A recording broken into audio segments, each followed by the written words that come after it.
Good morning and welcome to this week's Jump discussion. And this week we have a slightly different discussion from normal. And the reason why it's slightly different is this week that we have Joe Jahal on, who is an expert in outsourcing and RPO outsourcing. And Joe's going to present to us why we should think about this and why it will help increase your productivity and increase your profits. And what the team are going to do is we're going to jump in and ask questions where we see fit. But what we want you to do as, recruitment owners, recruitment consultants, etc. If you've got questions for Joe, again, put them in the chat box, put them in the question box. Let's fire those questions out and let's really push the topic. So, Joe, I'm going to throw it over to you so you can introduce yourself, okay? Because I think you'll be far better than myself at introducing yourself. And then I will guide the slideshow for you and we will interject where we see fit. So, Joe Jahal, over to you. Thank you. Good morning, everyone at Jump and in Jump Land. So I've got to apologise for the glasses. I know a few of us are not well today. I've got a bit of red eye. I'm not sure whether it's low pollen or the emotion of being asked back for a third time. So very, very emotional to be asked back. It's the emotions, Joe. That's what it is. Just waiting for my mug, if I get a mug for 3 appearances now. But yeah, a blue. You get a Blue Peter badge, Joe. That's about as good as it gets. Cool. Well, there's a lot to go through. I've got a message on my screen. I don't know whether that's yours, Howard. I don't know why that's good. Okay, so I'll just get rid of that. Brilliant. So we just bring up the first screen, if that's okay. Yeah, just hang on. My system is just for some reason freezing on me as always. Always technical glitches. Right, we're ready. There we go. Here we go. So because I have been here before, and because I bumped into quite a few sort of Jump members at the recent Rec Expo, I think a lot of people could be thinking, here we go again, someone banging on about, or the guy from JKS banging on about outsourcing and all of the benefits. But what I want to do today, I mean, I can't help but being passionate about it because I'm a client. How I got into outsourcing is I'm a client of successful outsourcing. That kind of led me down that path. But what I want to do today, I think, as it says there, everybody knows, or a lot of people can understand, that there's an immense talent outside of our doorstep. I think remote working proved that. That's part of outsourcing. There's some great talent in the world. But I think a lot of people think of outsourcing and think about cost cutting. And I want to flip that on its head because I don't see that being the case. If you bring up the next part. You just beat me to it there, Jim. Okay. So that's my point, that I believe that a lot of people view outsourcing as it's just a cost cutter. We can save money, so therefore it's a benefit, which it is. However, I see it slightly differently. And what I want to do on today's call is really go through and view what I think. And that's more that outsourcing should be viewed as a time saver. And then it has byproducts to that. So outsourcing is about time saving, which therefore makes money. So it's inevitable, but it's a byproduct of saving time. And what we do with that time, and I can't remember the exact quote, but time is the most valuable commodity. But once it's spent, you can't get it back. So we've got to use it wisely. And being a recruiter myself and being a business owner, we can be busy fools. It's very easy to do that in recruitment, especially as it has become more complex. So throughout the presentation, just want to assess and ask the audience to assess their time and that of their teams, that if they were to be able to do things differently, how they would spend that extra time and then what it gives them. So it's not just about cutting costs, but spending that time. Very briefly, my background, the reason I speak from a recruiter's point of view, I spent 10 years with the Adecco Group, 5 years with Brook Street before that, before then moving for 8 years within a specialist healthcare company. And it's there where I first outsourced, and it totally changed our business at that time. I then went on to set up my own company for 2 years, again, healthcare, sold that and acted as a consultant. And what I ended up doing was recommending people to outsource, and it fixed a lot of the problems that they had. So that's the intro. But as I said, I want to put some meat on the bone. So we have a look at the next slide, please, Howard. So again, in terms of the benefits, again, I'm not going to spend too much time on the left on the cost reduction, because again, the belief is it's a byproduct of these other four. There are plenty more areas. So what outsourcing really has, apart from many of the benefits, it's the ability to focus, have expert to expertise, which then gives you the ability to focus on core business, what you should be doing or what your staff should be doing in the business, which leads to increased efficiency. And again, the byproduct of that is more money. And whether you want to then scale the business or not everybody does. But again, that's how I see you get to time, expertise, and allowing that to then, I suppose, give the money that we're searching for in that. So any questions on that? Again, there are a lot more other benefits, but that's how I see it. Okay. I think from my point of view, Joe, when you sort of look at that reasons why companies might choose to outsource or look to outsource, that focus on core business becomes really important. And I think when you start to focus on your core business, and there's two sides, there's client generation for the jobs and there's candidate generation. As we keep saying over and over again, you can have as many jobs as you want, but if you haven't got candidates to fill those jobs are obsolete. So I think having a pure focus that is on candidate generation only, rather than just a 360 model, gives your client a massive advantage, or gives you as an agency a huge advantage than just simply, doing that 360 model. Yeah, and again, personally, I'm not a fan of the 360 model. When I ran recruitment teams, and I think the business naturally evolved into that until we started really analysing and realising that, hold on, my best consultant is filling out administration forms, or my best salesperson doing that. So it's really getting to that point of assessing your business and really saying, are the best people doing what they're good at? Or have we bogged them down with so many other aspects? And again, that's where that access to expertise, and some of these guys and girls are very focused and driven on the one channel that they're able to focus on. So, and I think on that point, what we've noticed probably only in the last sort of 6 months, maybe a bit longer, it's been very boom and bust that, coming out of lockdown, there was a sort of an influx of business, but not enough candidates. And what seems to be the situation now is we're getting more and more clients come to us asking for assistance with market mapping or business development. And that's a new, for me, having done this for so long now, that's a relatively new sort of spike in demand that we're seeing.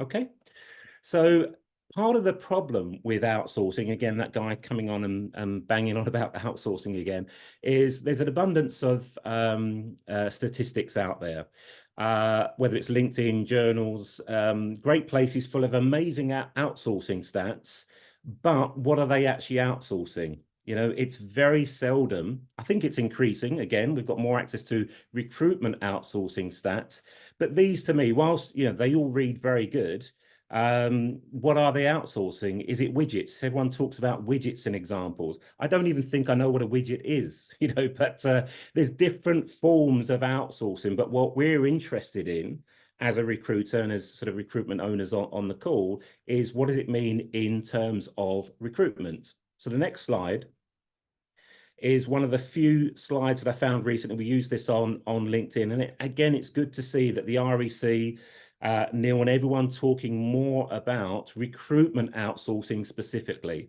So I think as a market, as an industry, we still need more evidence and stats around the statistics, rather than sitting there thinking, oh, wow, that sounds good, it must be recruitment.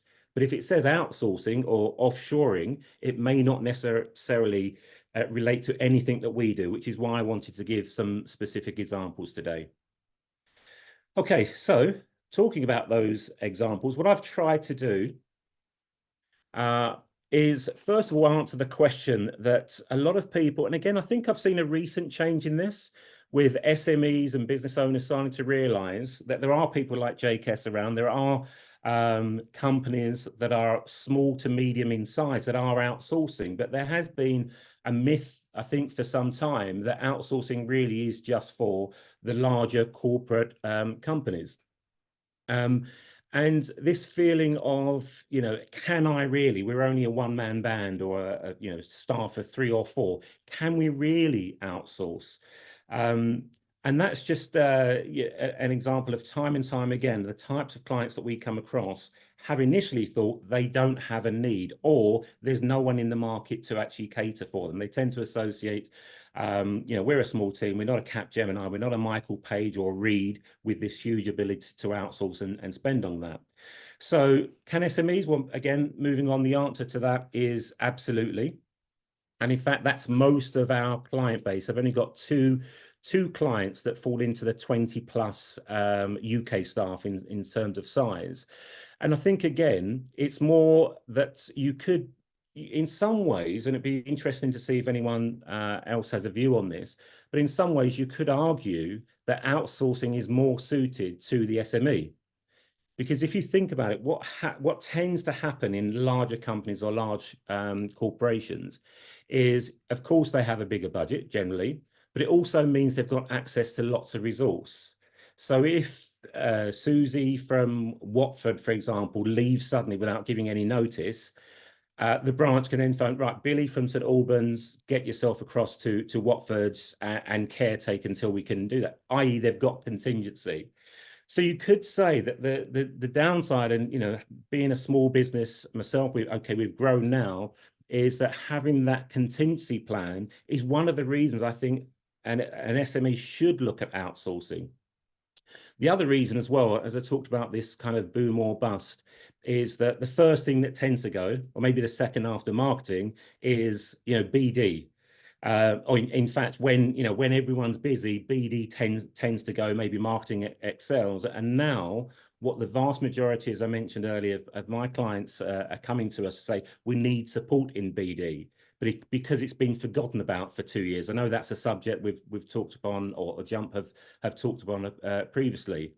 So with an SME, you don't often have the luxury of contingency. So you tend to live with that risk. And it's that boom or bust that we're trying to prevent, which I think outsourcing can prevent. So a couple of case studies. On the next slide, looking at, I think, a typical JKS client, and certainly how they come to us, and this is a good example of that, is a small partnership, often running from either small office or even from home. So here's a very quick example of a husband and wife team that had 3 staff in the UK, and the company was about 7 years old when they came to us. A small agency providing healthcare assistance into local nursing homes. And for 7 years, they'd obviously earned some money from it, but it wasn't really going anywhere. So year 1, very quickly, they came to us wanting a resourcer. They needed more candidates. They came to us, and we had one resource providing day in, day out, full-time support, Monday to Friday, and was able to provide 30 registrations per month. Now, the client was very happy with that. My advice was they could change their business slightly, but it's not my business, it's there. I'm there as a consultant. And the reason I mention that is at the end of the first year, they were very happy, but what they'd realized is that the UK staff had not done an awful lot with those 30 registrations. So essentially, you could argue it was a waste. But what they then started to realize is working together, taking on board the advice of, look, we're getting you these candidates, you're doing nothing with them. They were then able, in, I think it was year 2, take a 180 consultant to work on those registrations, then another compliance officer, because that was going well. And at the end of year 2, something quite significant was that they asked us for a business development, or in fact, we recommended, look, we can develop your business for you, because we knew 2 years down the line, we knew their business very well, again, as a recruiter. So the business development person working alongside them brought on board more private clients, but more significantly, as a healthcare company, brought on the framework. And again, that goes back to that slide about your accessing the wealth of knowledge and the expertise. I had contacts within the framework, I understood it very well, but more importantly, I had teams back in India very used to how do you run a framework agency. So that was a great success story. It's taken 4 years to get to that stage, and it took the first year of pain for the client to sort of learn they'd never outsourced before. just to give then some examples on that then, Joe, because the question's always going to be is what I class as registration might be very different from what other people class from a registration. So when you are saying that you had got people in your business working for this client and they were providing 30 registered candidates per month, what actually is, in your view, a registered candidate? It's that's a good point, Howard, because it's not my view. It's what the client wants, because each client will have a specific need of what they classify and where they want their consultant and their team in the UK to take over. So this one, for as an example, again, they're looking for healthcare workers that are generally already working for someone and registered. So hunting those down, whether that's through LinkedIn or other sources, getting an agreement to register, come on board, then complete the paperwork, or remotely complete the paperwork, all the documentation, advising them of the types of opportunity. And once that, in this case, once that candidate was clear, i.e. documentation had been completed, a smooth transition and introducing the UK consultant, in this case, in the first year, to take things over. So the quick answer is working with the client. And I talk about how you implement these things. It's for the client to decide with us, what would you like? What do you deem to be a registration? When do you want us to stop? Because some clients will want us to continue that and essentially become the managing consultant for that candidate that they've actually found. So there are different ways of doing it with teamwork, or you're literally creating another consultant doing maybe a 180 or even a 360. So what you're saying is then that your consultants are speaking to the candidate, they are vetting the candidate, but they're also putting them through any compliance. So when they come to the actual consultant at the other end within the company, that they have a fully compliant candidate that they can take instantly to market or supply to the jobs that they're working, etc., depending what that looks like. Yeah, absolutely. In this example, or another one could be just doing the paperwork, more of an admin support function to the consultant. So again, it's really open to the client to decide what are the pinch points preventing their current consultant in the UK from doing their job or growing their business. Okay, so one of the things that you mentioned, which was quite interesting, that you said that at the end of the first year, the client was a little bit sort of, you're sending lots of candidates, but we're not doing a great deal with these candidates, etc. Is that something that you find an issue with quite a lot of your clients that you work with? Because I'm thinking 30 registered candidates per month is a lot of candidates. If I looked at someone in the UK, how many candidates are they registering per month? But you're right. For every candidate that's registered, it's a cost of registering that candidate, but there's a revenue potential there. And even if you looked at, say, you're talking healthcare, was this for perm healthcare? Or this is for temp local work, yeah. For temp locum work. So let's say that they're making a minimum of £15 an hour. They're in there for 37.5 hours a week. So you're talking 560 hours a week, okay? Mm-hmm. And you're getting 30 every there. So basically what you're saying is that you've got 16.5 grand a day sat there doing nothing, or potential that you could be utilizing every single day. That's what we're saying. It's per week.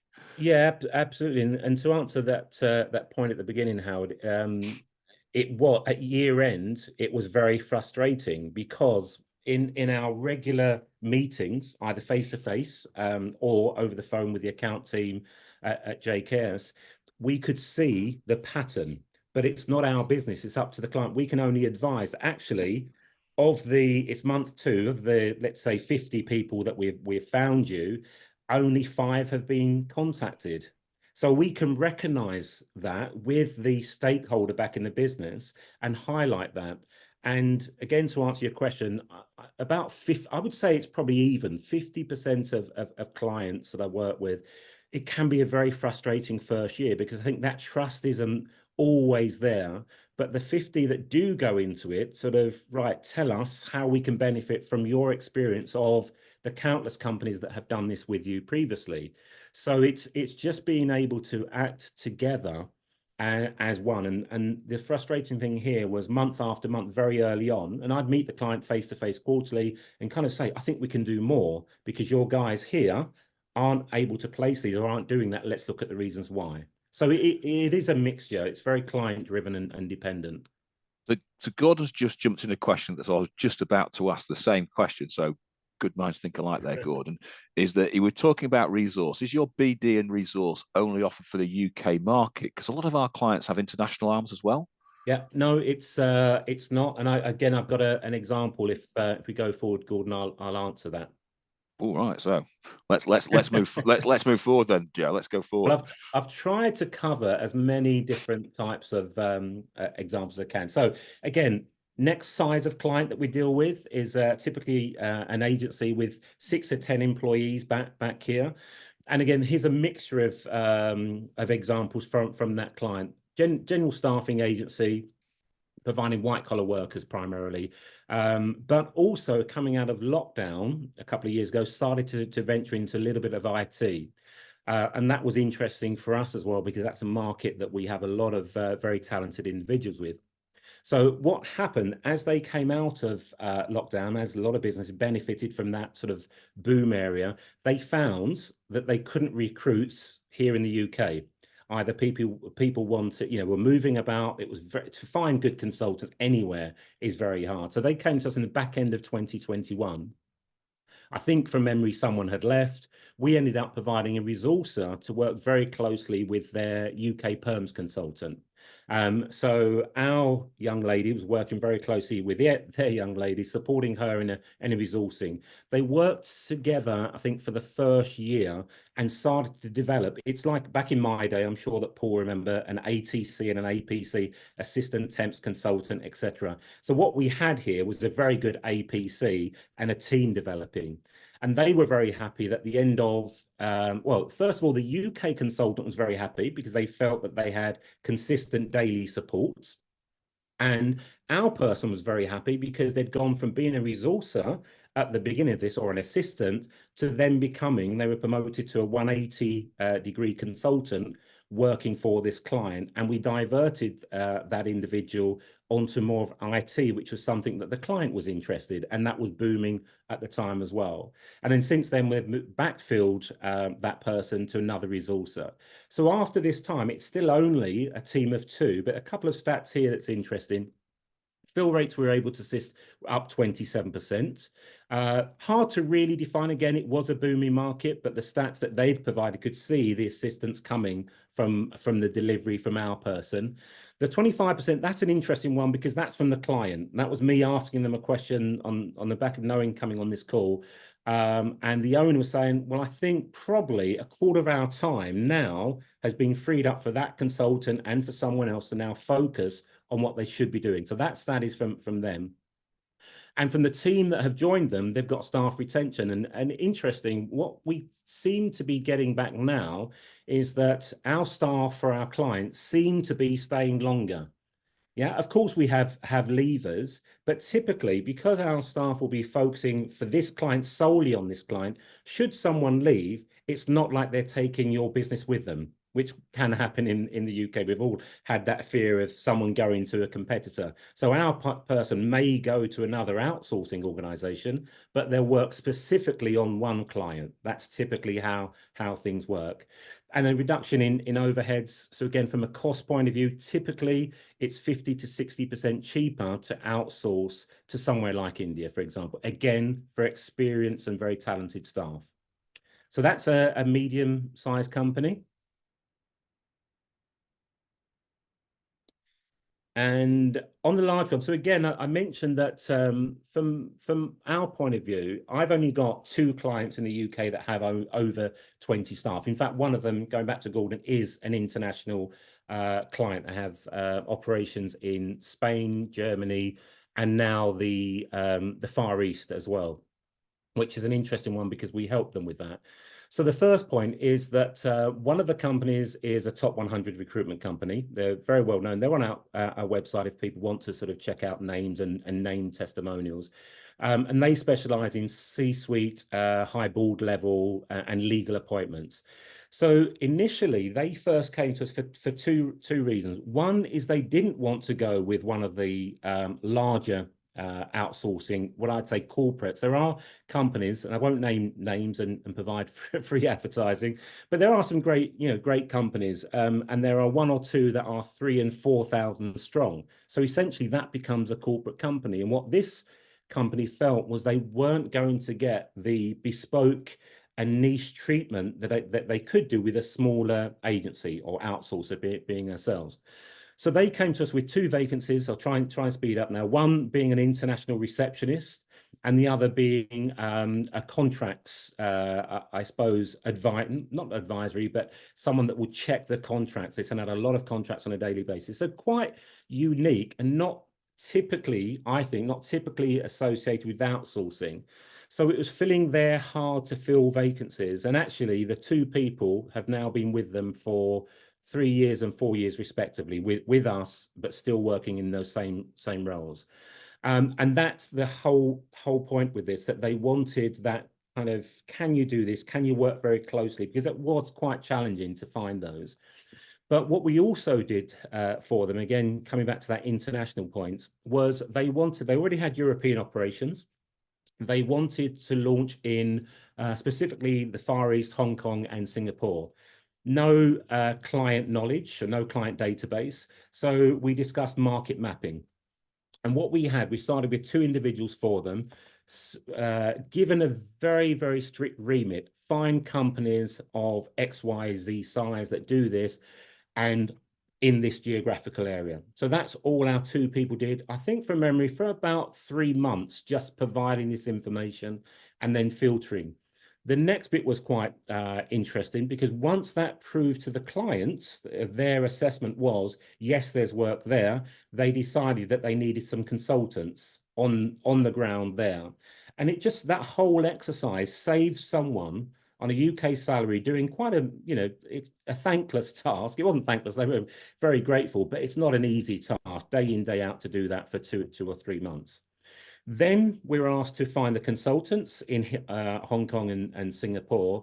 And then the final piece of the puzzle on this one is that once the consultants were found, that wasn't the end for our mappers, who then became resources. Now they were working alongside the consultants, and 2 years later or so are still working alongside the consultants in that role. So that was a great success story, but a very different challenge for us. And again, we have a couple of other companies, one based in or has operations in France. So it's not just for UK. And just an interesting point, the outsourcing company should be able to work whatever hours suits. As mentioned, we're a 24/7, 365. And even for our small clients, we say, if you want to promote the fact that you now have global offices, and in fact, one of our clients happens to be a Jump client, is looking at India and data centers. And we're assisting them in, is that a market that we can help develop for them? But if you want to, if you team up with someone, you suddenly have a global office and can promote that, which is, again, a very unique, especially for an SME, perhaps, to have. Okay, and the last one, I just wanted to try and give as many examples. And one of the questions, there are some outsourcers that will insist on a minimum requirement. We don't, as I mentioned, we're small, bespoke, and we like being that way. And this is pure, you can read the detail there, but this is a client that's coming up to a year with us. In fact, it's a year this month. And the poor PA was looking after too many people at sort of board level, and also inundated with booking flights, doing a whole load of administration tasks. And put simply, all this slide talks about is they still, a year later, still only have one resource with us. Fantastic at doing admin, fantastic at doing the travel bookings or cleaning up some calendar scheduling. And that's all we do for them. But it's really made the PA's life a lot easier to focus on other aspects in supporting the CEO and other sort of senior management. So the point of showing this is, again, you don't need to be a large corporate. You don't even need to be a large sort of mid-sized company, but it's just about not believing that you've got to have maybe 5 people as a minimum, and there has to be a minimum term, which I think is the next slide as well. Yeah, so timelines, sorry if on this one, is really just talking about that every setup is different. Every project has a different scope and complexity.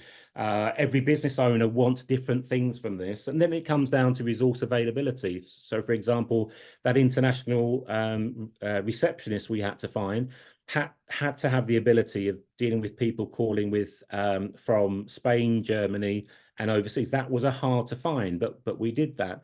And then looking at external factors as well. In terms of anyone looking to sort of start straight away, it does take any decent outsourcer. What we do is we find people specific for your needs. So we don't have them sort of sat around ready to go from day one. Unless we're very lucky, it could take sort of a week or 2 weeks, but generally 4 to 6 weeks. And I think as a business owner, you want that time to answer all of your questions, work with me or us to look at how can outsourcing benefit, what are the pinch points, and can it be done? And then really looking at it, it is a no size fits all. So we look at a 90-day implementation plan, and that's the minimum commitment that we ask from clients. Other companies may be different. And the reason that we want that, we're not interested in tying someone down for a year. What we're interested in is making it a success. And hence we start to grow alongside our clients. And in order to do that, I always liken it to, if you were to start next Monday with a new starter and gave them a fancy piece of stationery with your logo or pen, that's only going to keep them until lunchtime, maybe. You know, if you don't train them and work with them, they're not engaged and it's not going to work. And it's the same with your outsourcer. And you have to be prepared to know that it's a two-way commitment. Where again, I get frustrated is that it's not a magic pill. It's not a magic formula. Oh, we've outsourced and suddenly our business is going to change. I wish it was as simple as that, but it's not. It's a dedicated strategy to help give time back in your business or to scale your business for whatever reasons that we discussed earlier.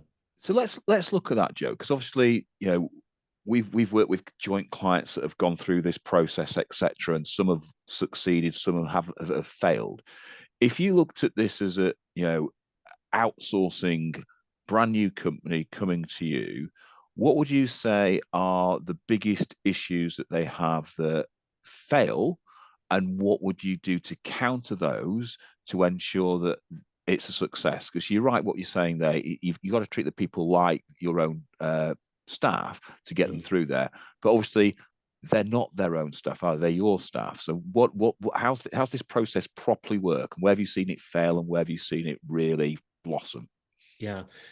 Well, it's that failure. If I look back, so for example, when I first started this company 5 years ago, we knew we had to disrupt the market.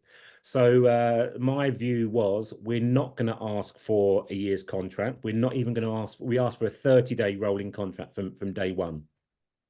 And it took me until year 3 to change that to a 90-day.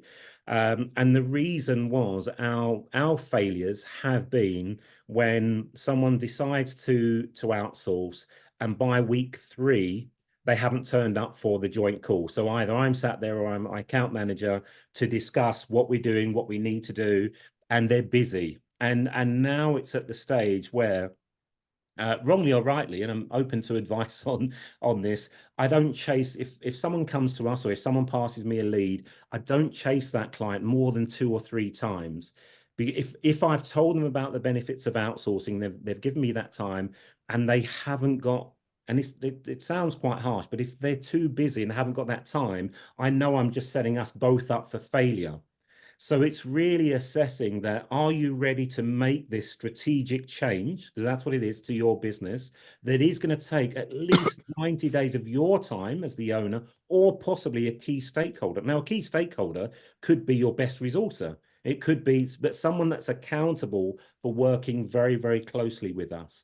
So that's where it fails most, because we've had examples of that, and that's why we changed to 90-day. I would just add into that, Joe, Mike, I've worked with large and small businesses and doing this, and that commitment piece and that understanding that it doesn't happen successfully by itself in a vacuum. You don't just say, okay, I'm going to do outsourcing now and I'm going to engage an outsourcing company, and then, oh, by some kind of miracle, it happens.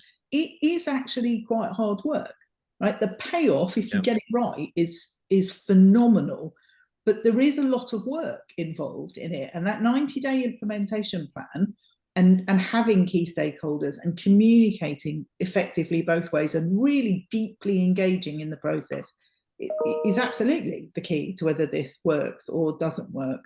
So, you know, it's a fix for some of the problems, and it's a massive opportunity, but only if everybody's prepared to put in the hard graft to make it work. It's not an easy sticking plaster at all, but it's a great solution when it works, and when people are prepared to put the time in, as you say, to make it work, and then it's phenomenal.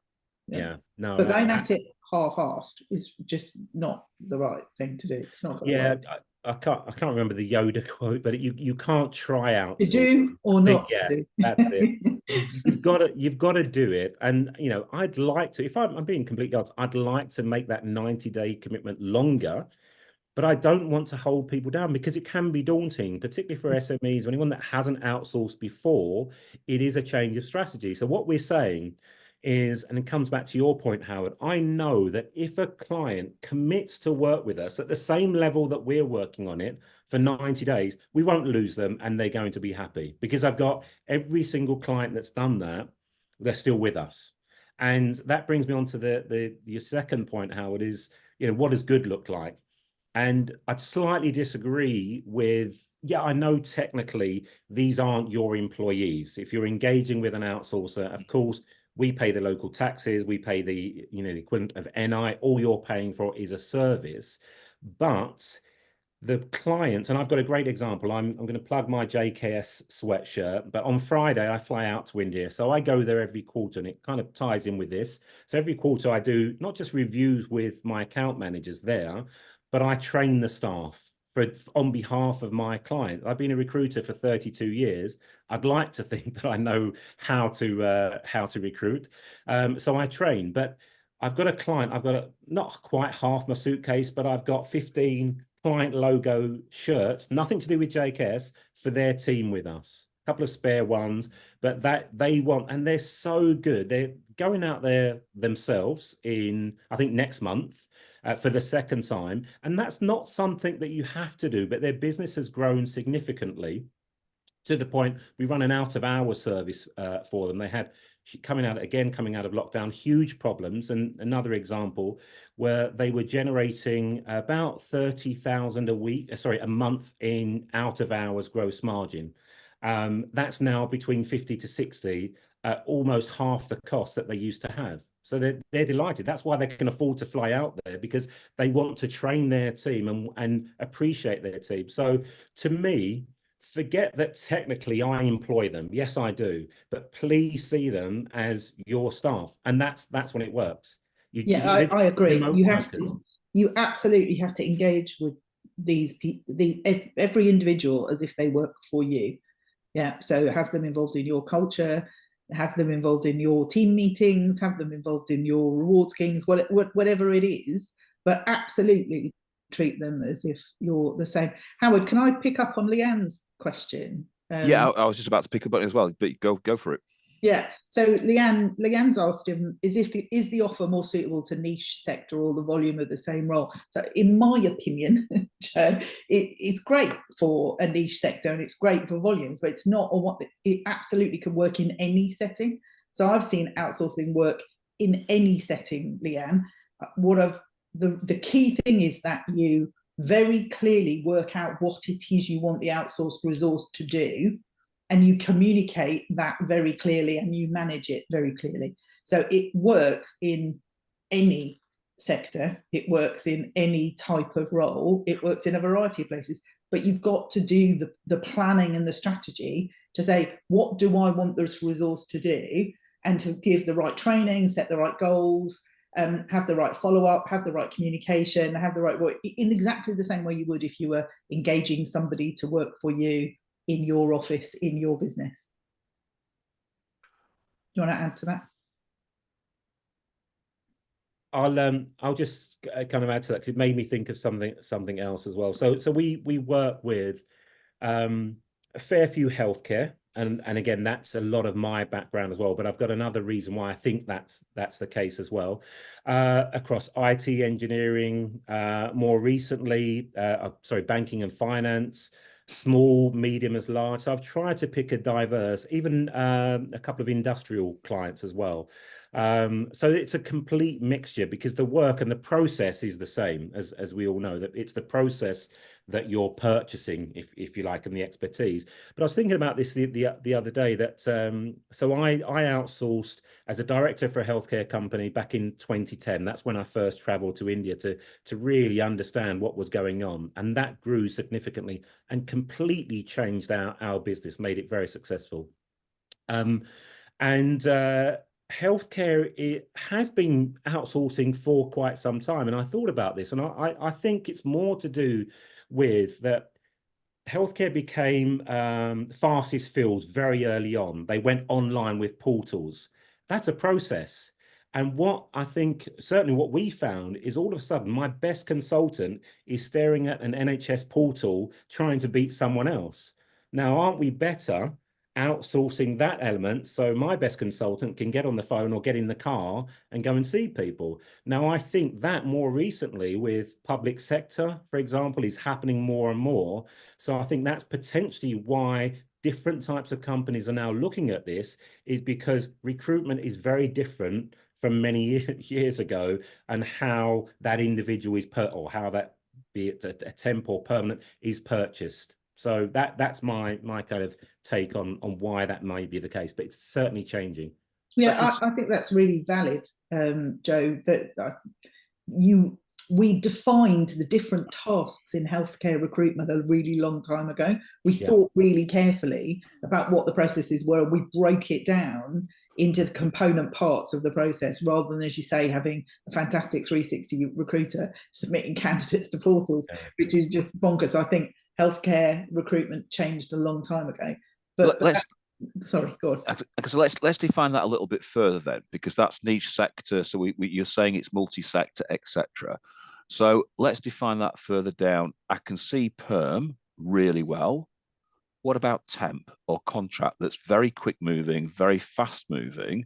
You know, how does it work in that type of marketplace? I suppose it's no real difference, Howard, and in fact that's probably 60% of our business. And if you factor out even the healthcare side, so for example, it goes back to having an assistant temps consultant or a resourcer. I mean, probably the number one request on the temporary side tends to be resourcing, tends to be them making that person individual compliant, be that healthcare or going into a finance sector.